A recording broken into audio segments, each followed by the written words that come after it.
Think about this for a second. What actually happens when a society, completely abandons religion? Right. It's a massive question. Yeah, I mean, if we strip away the temples, the scriptures, the priests, do we just magically transform into a perfectly rational, free-thinking utopia? Well, that is definitely the assumption most people make, right? Right. Or do we just start building new altars to, you know, different gods without even realizing we're doing it? Yeah, history strongly suggests the latter. It's wild. Welcome to the deep dive, everyone. Today we are unpacking a really fascinating dossier titled Ep7 Secular Absolutism, When Reason Becomes a God. It's a great topic. It really is. Mm. Our goal today is to explore what happens when humans swap out sacred texts for sacred ideas.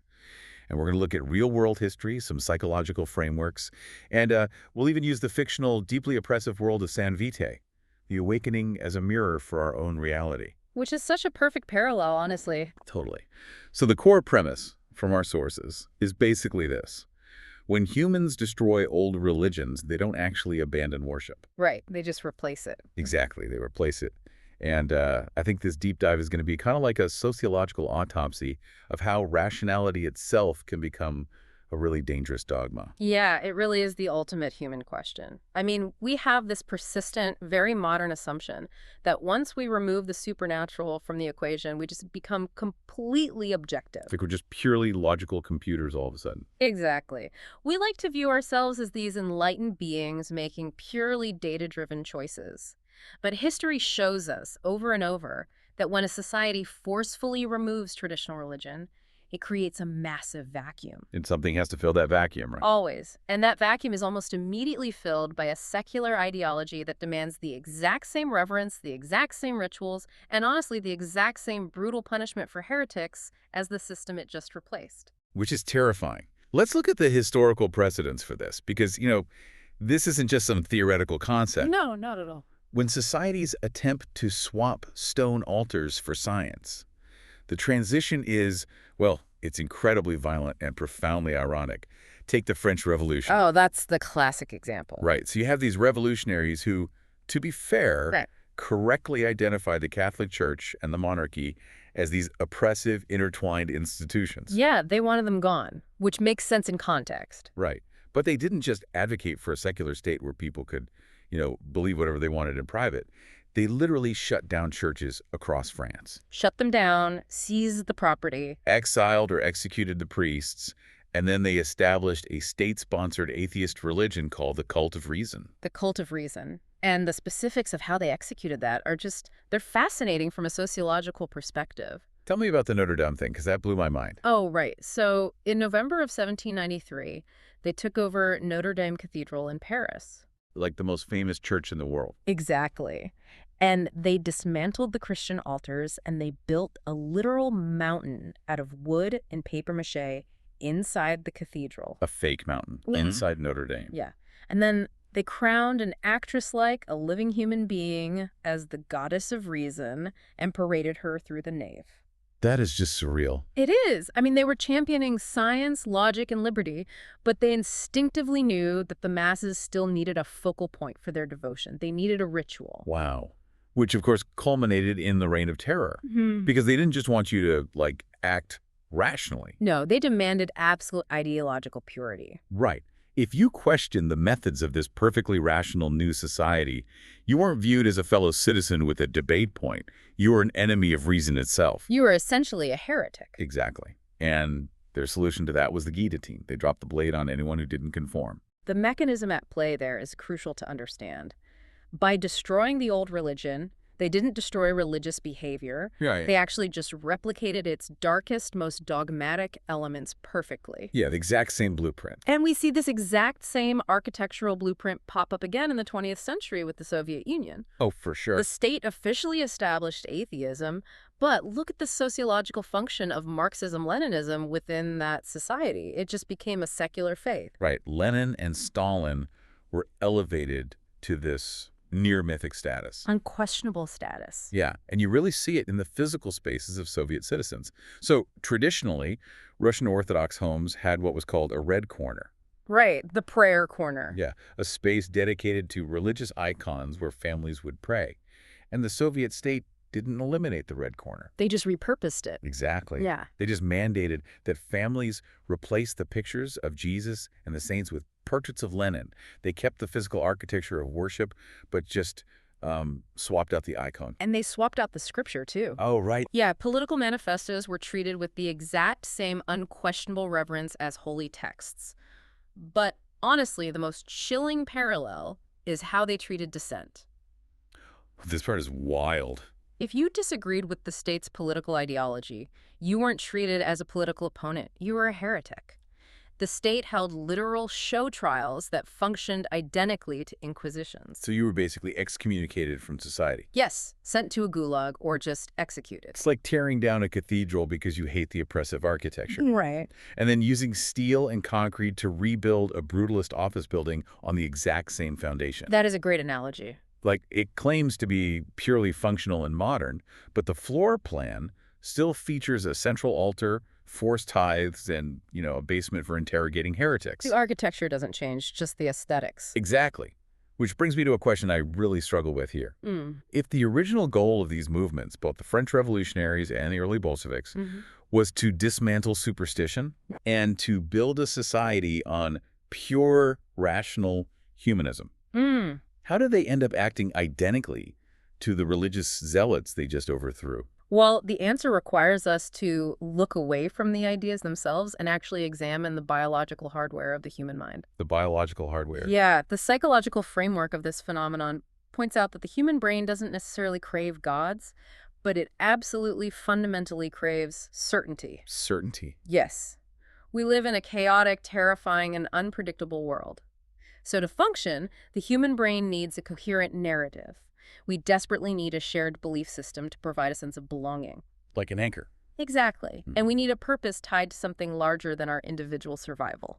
So if I'm getting this right, when traditional religion is suddenly ripped out of a society, it leaves behind this massive psychological void. A huge void. But the brain's architecture for belief is still there. It's just that the object of belief is gone. Exactly. And ideology rushes in to fill that void. And because the brain is desperately searching for certainty, it latches on to that new ideology with absolute fanaticism. Wow. Fast forward to our modern era, and we see this evolving into what sociologists call scientism and technocracy. Okay, let's define those for a second. Sure. A technocracy is a system where decision-making power is handed entirely to technical experts based on their specialized knowledge. Right. And scientism is the philosophical belief that the hard sciences are the only valid way to understand reality. It completely dismisses philosophy, ethics, art, or, human emotion. It's just all data. Exactly. In this worldview, pure data and logic can solve all human problems, and experts are elevated to this sort of unquestionable authority. Okay, I struggle with this comparison, though. Let's really pressure test this on behalf of everyone listening. Let's do it. Because the scientific method is fundamentally built on proving itself wrong, right? Yes, inherently. Data is measurable. It's real. You can test it. You can verify it, replicate it. How can you possibly compare relying on peer-reviewed science and data-driven policies to the unquestionable blind dogma of a religious cult? That is the crux of the entire issue. And the distinction lies between using reason and worshiping reason. Using versus worshiping. Okay, break that down. Using reason means applying the scientific method exactly as you just described it. It is inherently humble and says, based on our current observations, this is the most likely hypothesis, but we completely welcome new evidence that might prove us wrong. Right, that's just good science. But worshiping reason strips away that humility entirely. Scientism takes a methodology for measuring the physical world and elevates it to a moral philosophy. It assumes that because data is objective, the human beings interpreting the data and creating policies from it must also be objective. And human beings are never entirely objective. I mean, the people interpreting the data always bring their own biases, their own blind spots, their agendas to the table. Exactly. When reason becomes absolute, when it becomes an ism, the people who interpret the data basically become the new high priests. Wow. High priestess of data. Yeah. And here is the specific mechanism of how it turns tyrannical. When an ideology claims to possess perfect rationality, any dissent is no longer viewed as just a differing opinion. Wait, what is it viewed as then?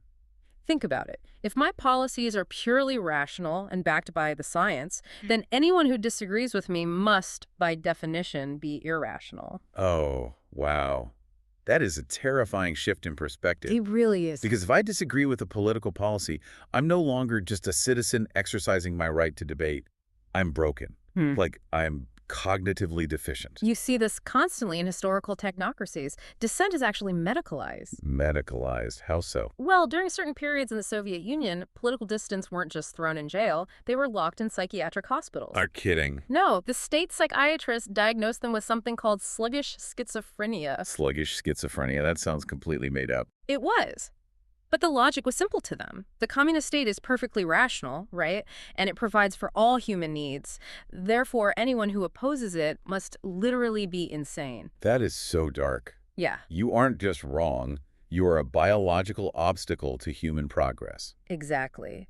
And once a society categorizes a group of people as a dangerous, irrational obstacle to the progress of humanity, history shows us that society can justify doing horrific things to them. Yeah, because you're removing the obstacle for the greater good, Yeah.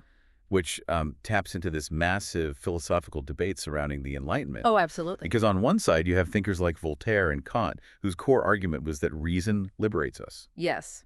They believe that relying on logic and empirical evidence is like this wrecking ball that dismantles superstition, breaks the chains of religious tyranny, and prevents monarchs from just claiming that God gave them the right to oppress peasants.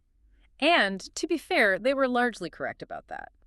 Reason was the necessary wrecking ball that brought down some deeply oppressive historical structures. Right. But later philosophers, especially those analyzing the horrors of the 20th century, issued a stark warning about this. What was the warning? They pointed out that when reason itself is placed on the empty throne, when it becomes the absolute, unquestionable authority, it becomes just as authoritarian as the kings it replaced. Because technocracies and, purely utilitarian systems, by their very nature, they just cannot process human emotion. Not at all. They can't compute moral nuance. They look at society like it's a massive math equation that just needs to be balanced. And if you look at extreme utilitarian logic, it literally becomes a math problem devoid of empathy. Give me an example of that. Okay, so imagine a government policy displaces 1 million people, destroys their generational communities, and plunges them into poverty. But it increases the nation's overall economic efficiency and agricultural output by 15%. Yikes, okay. Pure utilitarian logic might dictate that it's a necessary sacrifice for progress. The numbers make sense. The math checks out. Right.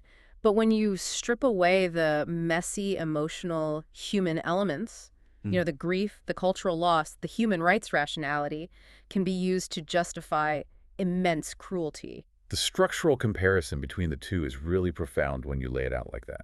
Because religious absolutism frames dissent as a sin against divine truth. Right. If you disagree, you are offending God, and your soul is in danger. But secular absolutism frames dissent as irrationality against ideological truth. Exactly. If you disagree, you are offending progress, and you are a danger to society. The language and the aesthetics are completely different. One wears robes and the other wears like lab coats or sharp suits. Yeah, but the architecture of oppression is identical. This idea that dissent equals irrationality isn't just a historical footnote, though. It is the exact blueprint used by the Santery in the fictional world of San Vitae, the awakening. Oh, man, yes. It's such a good example of this. Right, to subjugate the humanese underclass. In the story, the Santeries are the elite ruling class. But they don't rely on gods from the heavens to justify their absolute power.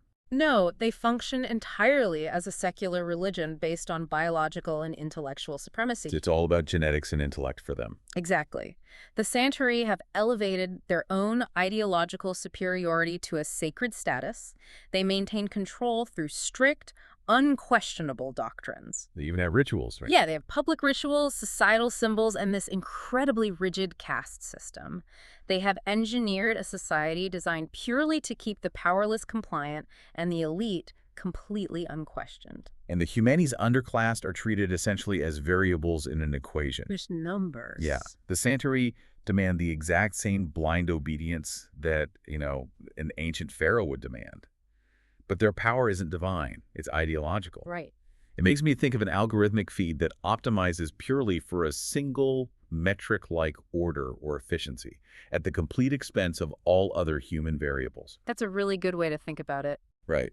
The algorithm just relentlessly crushes anything that doesn't serve the metric. It's as if the Santery downloaded this massive software update to remove all the bugs of human emotion, vulnerability, and messy morality.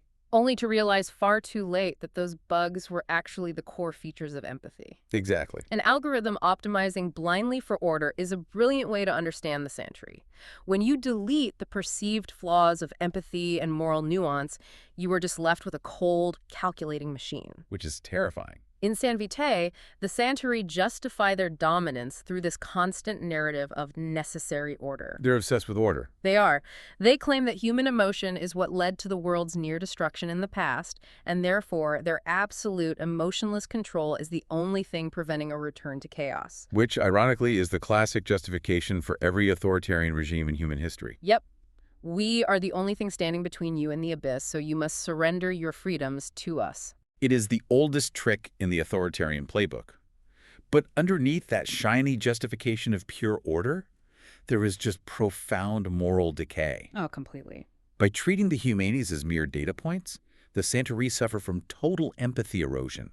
They normalize state violence. Their society is literally a machine that produces cruelty.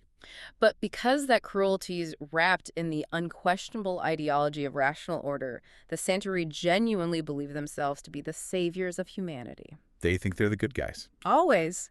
So bringing this all together, we've got the French Revolution, the Soviet state, the philosophy of scientism, and the fictional dystopia of San Vitae. It's a lot. It is. What are we supposed to do with this? I mean, we aren't living in a post-apocalyptic caste system, and we aren't facing the guillotine in a revolutionary square right now. Sure. But the psychological architecture that builds these systems is clearly still active in our brains today. Very active. And I think the takeaway is that we have to become incredibly vigilant about the systems of thought we subscribe to, particularly the ones that claim to be purely objective. The ones that claim they have no bias. Exactly. We need to recognize that oppression isn't just a dictator standing on a balcony with a military behind them. Right. Oppression is often self-reinforcing. It becomes embedded in the cultural control of narratives, in the unquestionable faith we place in certain institutions, and in the ways we quickly categorize anyone who disagrees with us as irrational, dangerous, or fundamentally flawed. So the core thesis here is really a warning. Secular systems can become just as rigid, dogmatic, and oppressive as the religious ones they seek to replace. Without a doubt. When reason becomes a god, it demands the exact same blind obedience, the exact same purity tests, and the exact same sacrifices as any ancient deity. Because true freedom doesn't just mean throwing away old mythologies. No. True freedom requires the intellectual courage to constantly question your own certainties. It means maintaining that core scientific principle of doubt, not just toward the physical universe, but toward our own societal ideologies and our own moral superiority. We have to question not only sacred texts, but sacred ideas. Because the moment an idea becomes too sacred to be challenged, too perfect to be critiqued, it ceases to be an idea. It becomes a cage. Wow. It becomes a cage. Which brings us right back to where we started. When a society abandons its traditional religions, we don't stop worshiping, we just change the architecture of the altar. We swap the stained glass for steel. Exactly. But the human impulse to bow down remains exactly the same. So as you go about your day, I want to leave you with a final lingering thought to mull over on your own. This is the big one. If every human society inevitably builds an altar to something to maintain order and certainty, if this need for absolute truth is a biological hardwiring we simply cannot escape, what is the invisible altar that our current society is bowing down to today without even realizing it? What is the one modern secular idea that if you dare to question it, immediately gets you branded by the crowd as a heretic?